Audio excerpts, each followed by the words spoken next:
The Hermit's Daughter. Hindu Tales from the Sanskrit. Near a town in India called Ikshumati, on a beautiful wide river with trees belonging to a great forest near its banks, there dwelt a holy man named Mana Kanaka, who spent a great part of his life praying to God. He had lost his wife when his only child, a lovely girl called Kadali Gaba, was only a few months old. Kadali Gaba was a very happy girl, with many friends in the woods round her home, not children like herself, but wild creatures who knew she would not do them any harm. They loved her, and she loved them.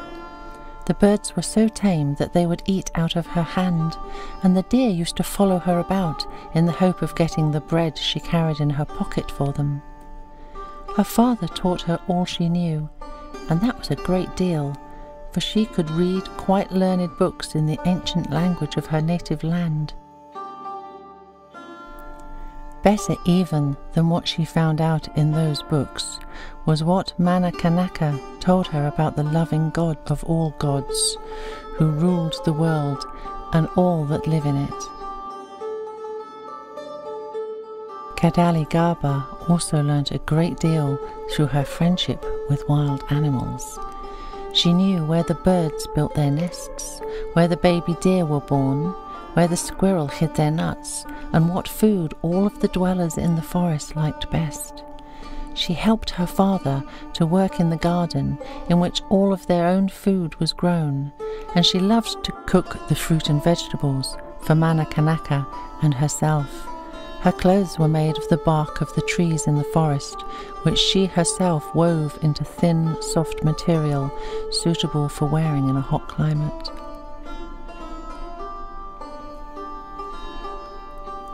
Kadali Gaba never even thought about other children, because she had not been used to having them with her. She was just as happy as the day was long, and never wished for any change.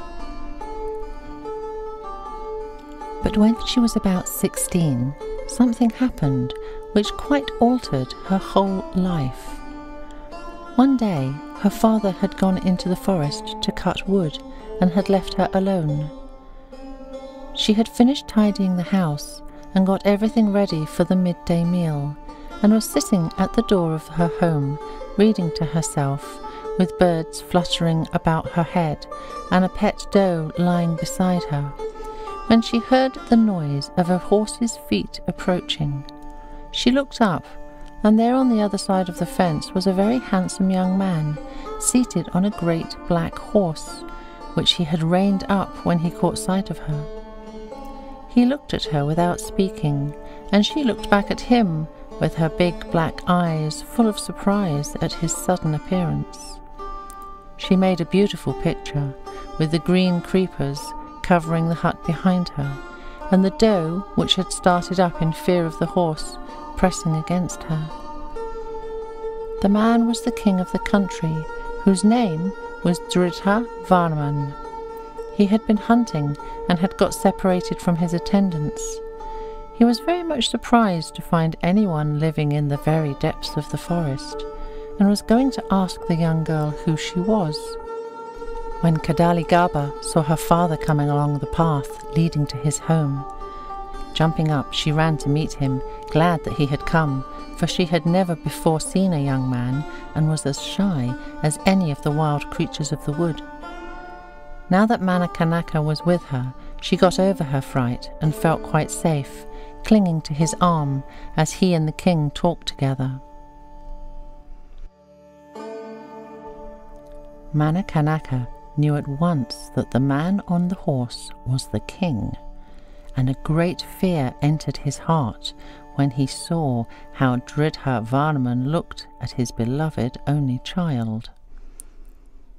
"Who are you? And who is that lovely girl?" asked the king. And Mana Kanaka answered, "I am only a humble woodcutter, and this is my only child, whose mother has long been dead." "Her mother must have been a very lovely woman, if her daughter is like her," said the king. Never before have I seen such perfect beauty." "Her mother," replied Manakanaka, "was indeed what you say, and her soul was as beautiful as the body in which it dwelt, all too short a time." "I would have your daughter for my wife," said the king, "and if you will give her to me, she will have no wish ungratified. She shall have servants to wait on her and other young girls to be her companions, beautiful clothes to wear, the best of food to eat, horses and carriages, as many as she will, and no work to do with her own hands." What Kadaligaba did was to cling closely to her father, hiding her face on his arm and whispering, "I will not leave you. Do not send me away from you, dear father." Manakanaka stroked her hair and said in a gentle voice, "But dear child, your father is old and must leave you soon. It is a great honor for this little girl to be chosen by the king for his bride. Do not be afraid, but look at him and see how handsome he is and how kind he looks." Then Kadaligaba looked at the king, who smiled at her and looked so charming that her fear began to leave her. She still clung to her father, but no longer hid her face, and Manakanaka begged Kadaligaba to let him send her away so that he might talk with the king alone about the wish he had expressed to marry her. The king consented to this, and Kadaligaba gladly ran away. But when she reached the door of her home, she looked back and knew in her heart that she already loved the king and did not want him to go away. It did not take long for the matter of the marriage to be settled. For Manakanaka, sad though he was to lose his dear only child, was glad that she should be a queen and have someone to take care of her when he was gone. After this first visit to the little house in the forest, the king came every day to see Kadaligaba, bringing all kinds of presents for her. She learnt to love him so much that she became as eager as he was for the wedding to be soon. When the day was fixed, the king sent several ladies of his court to dress the bride in clothes more beautiful than she had ever dreamt of, and in them she looked more lovely even than the first day her lover had seen her. Now amongst these ladies was a very wise woman who could see what was going to happen, and she knew that there would be troubles for the young queen in the palace because many would be jealous of her happiness. She was very much taken with the beautiful, innocent girl and wanted to help her so much that she managed to get her alone for a few minutes when she said to her, "I want you to promise me something. It is to take this packet of mustard seeds, hide it in the bosom of your dress, and when you ride to the palace with your husband, strew the seed along the path as you go. You know how quickly mustard grows.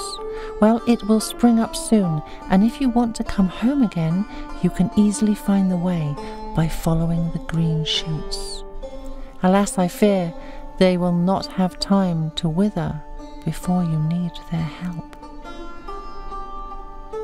Kadaligaba laughed when the wise woman talked about trouble coming to her. She was so happy, she could not believe she would want to come home again so soon. "My father can come to me when I want him," she said. "I need only tell my dear husband to send for him." But for all that, she took the packet of seeds and hid it in her dress. After the wedding was over, the king mounted his beautiful horse and, bending down, took his young wife up before him. Holding her close to him with his right arm, he held the reins in his left hand, and away they went, soon leaving all the attendants far behind them, the queen scattering the mustard seed as she had promised to do. When they arrived at the palace, There were great rejoicings, and everybody seemed charmed with the queen, who was full of eager interest in all that she saw. For several weeks there was nobody in the wide world so happy and light-hearted as the bride. The king spent many hours a day with her, and was never tired of listening to all she had to tell him about her life in the forest with her father. Every day he gave her some fresh proof of his love, and he never refused to do anything she asked him to do. But presently a change came. Amongst the ladies of the court there was a beautiful woman who had hoped to be queen herself, and hated Kadaligaba so much that she made up her mind to get her into disgrace with the king. She asked first one powerful person and then another to help her, but everybody loved the queen, and the wicked woman began to be afraid she had told about her wish to harm her would warn the king. So she sought about for someone who did not know Kadaligaba, and suddenly remembered a wise woman named Asoka Mala, who lived in a cave not far from the town, to whom many people used to go for advice in their difficulties.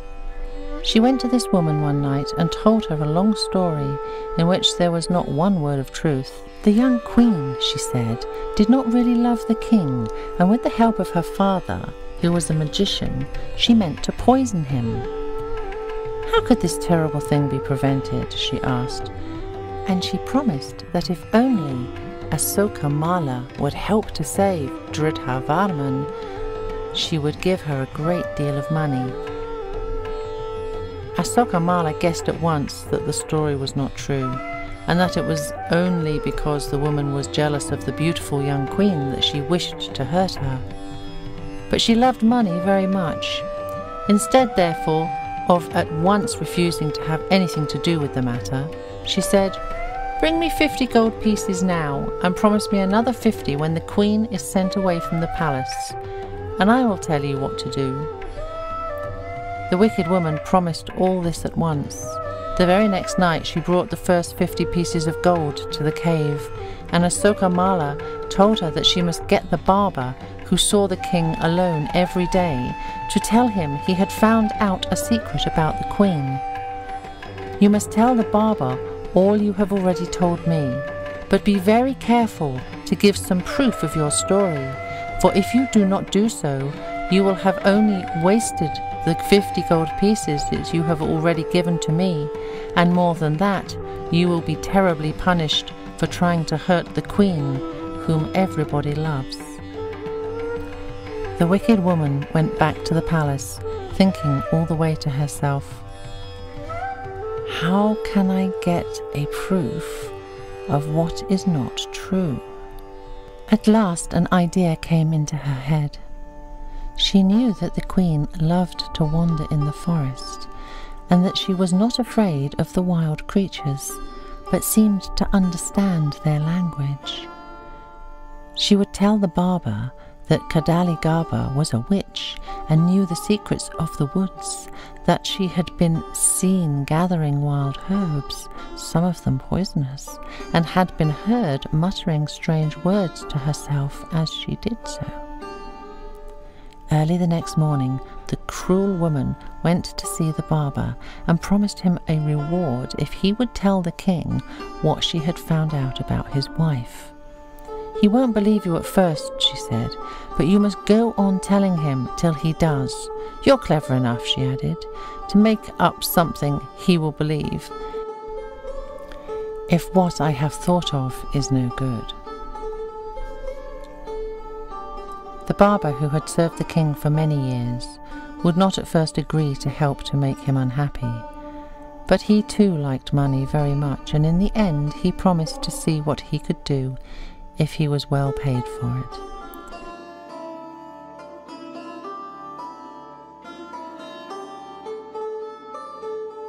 He was, as the wicked woman had said, clever enough, and he knew from long experience just how to talk to his master.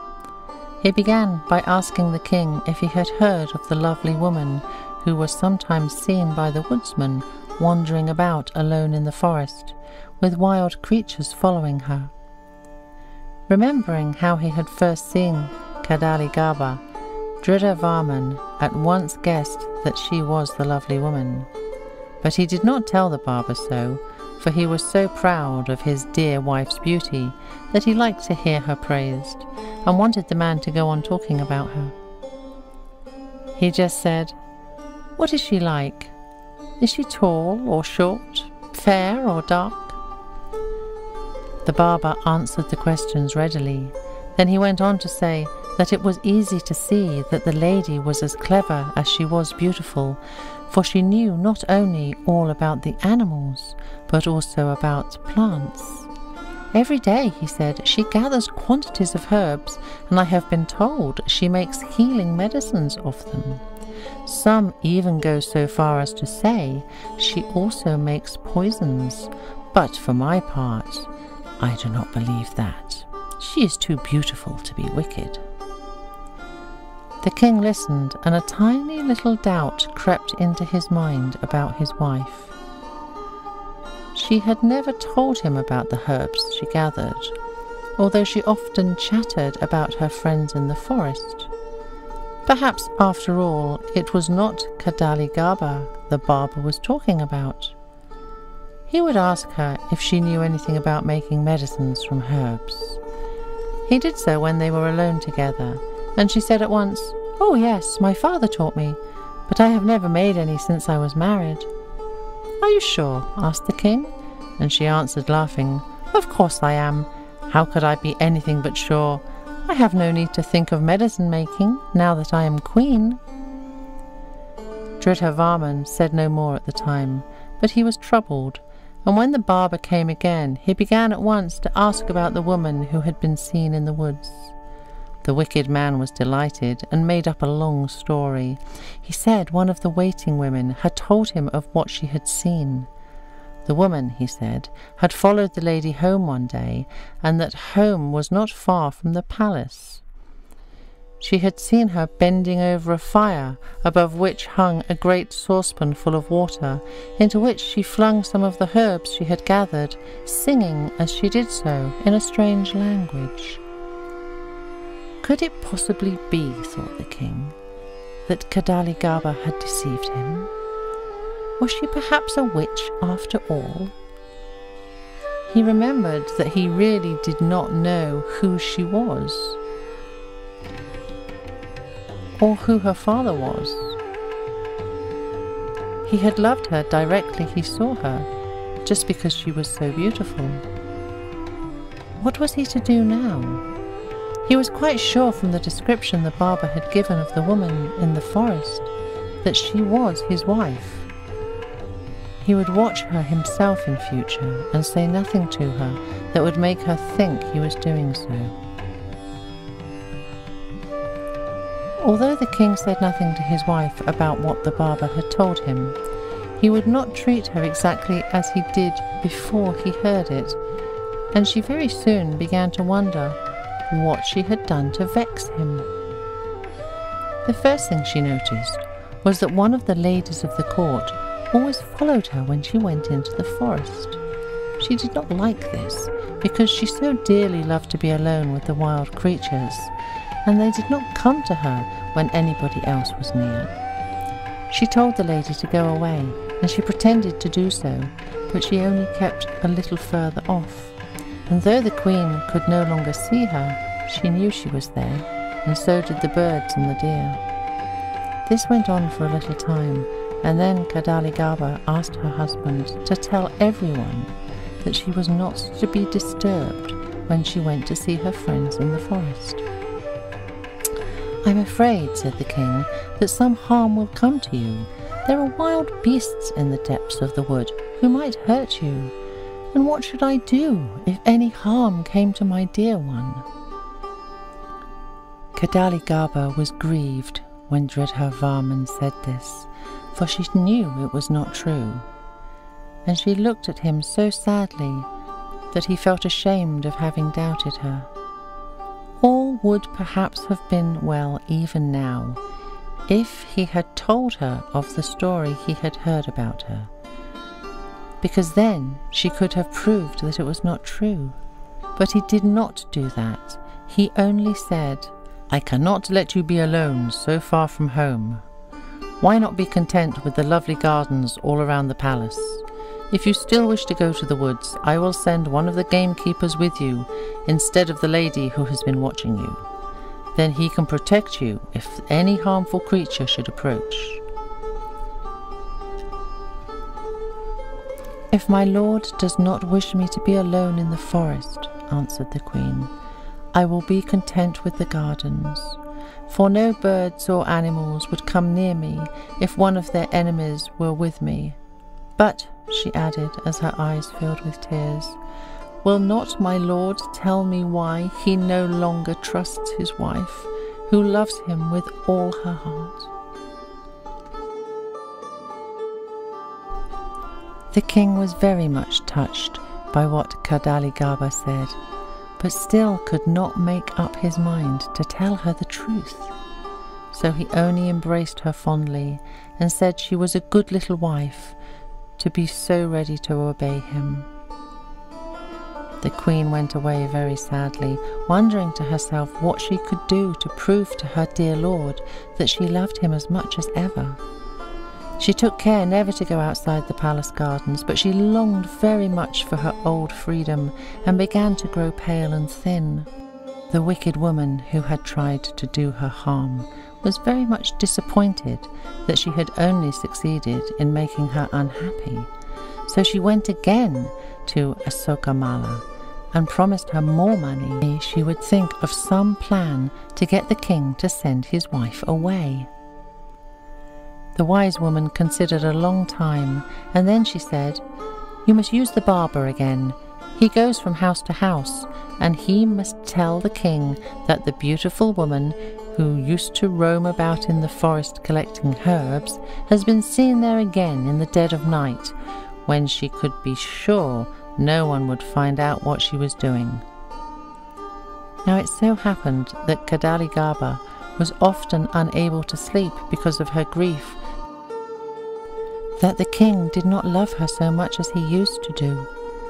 One night she got so tired of lying awake that she got up very quietly so as not to disturb her husband, and putting on her sari, she went out into the gardens, hoping that the fresh air might help her to sleep.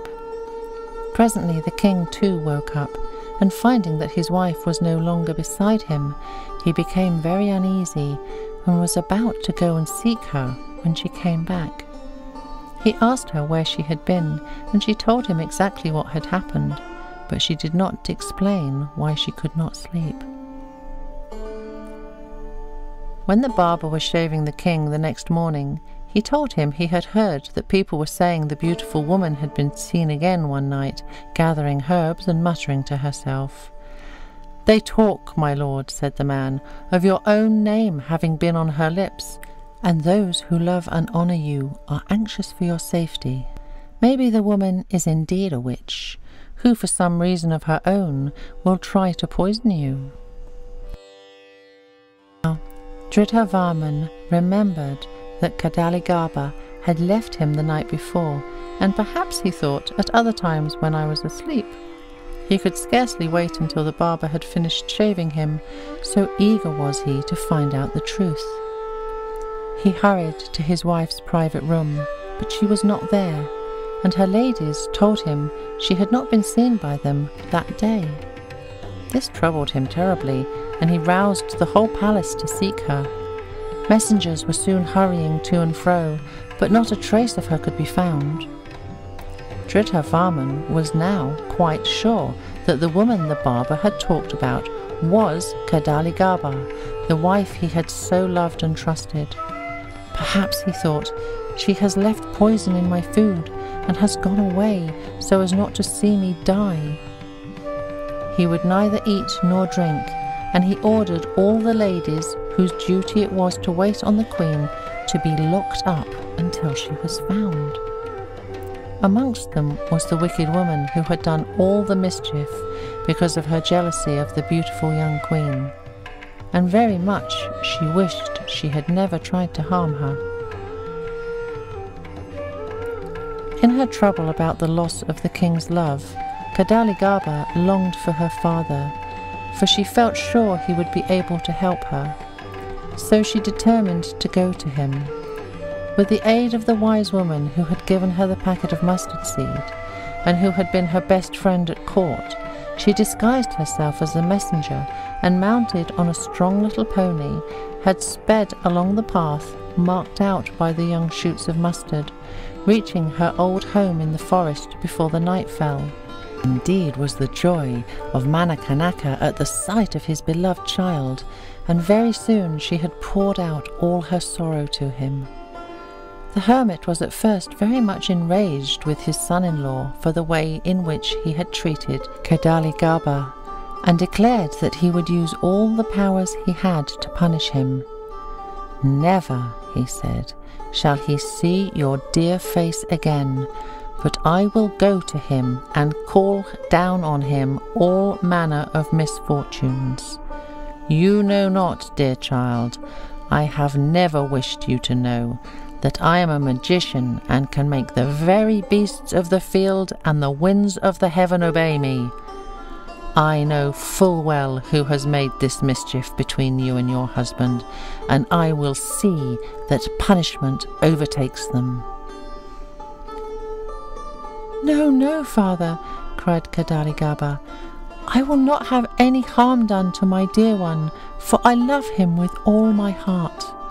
All I ask of you is to prove to him that I am innocent of whatever fault he thinks I have committed, and to make him love and trust me again." It was hard work to persuade Manakanaka to promise not to harm the king, but in the end he yielded. Together the father and daughter rode back to the palace, and together they were brought before Dridha Varman, who, in spite of the anger he felt against his wife, was overjoyed to see her. When he looked at her clinging to Manakanaka's arm, as she had done the first time they met, all his old love returned, and he would have taken her in his arms and told her so before the whole court, if she had not drawn back. It was Manakanaka who was the first to speak. Drawing himself up to his full height and pointing to the king, he charged him with having broken his vow to love and protect his wife. "You have listened to lying tongues," he said, "and I will tell you to whom those tongues belong, that justice may be done to them." Once more Kadaligaba interfered.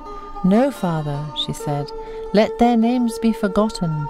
Only prove to my lord that I am his loving, faithful wife, and I will be content."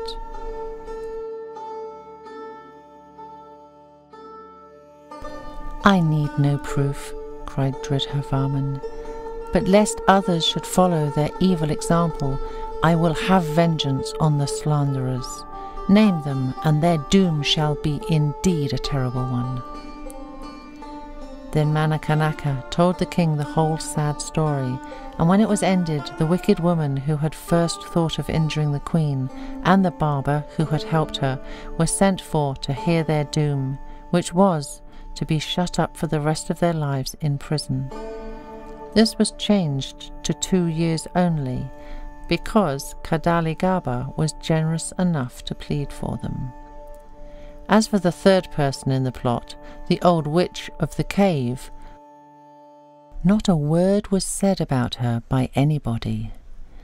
Manakanaka knew well enough what her share in the matter had been, but magicians and witches are careful not to make enemies of each other, and so he held his peace.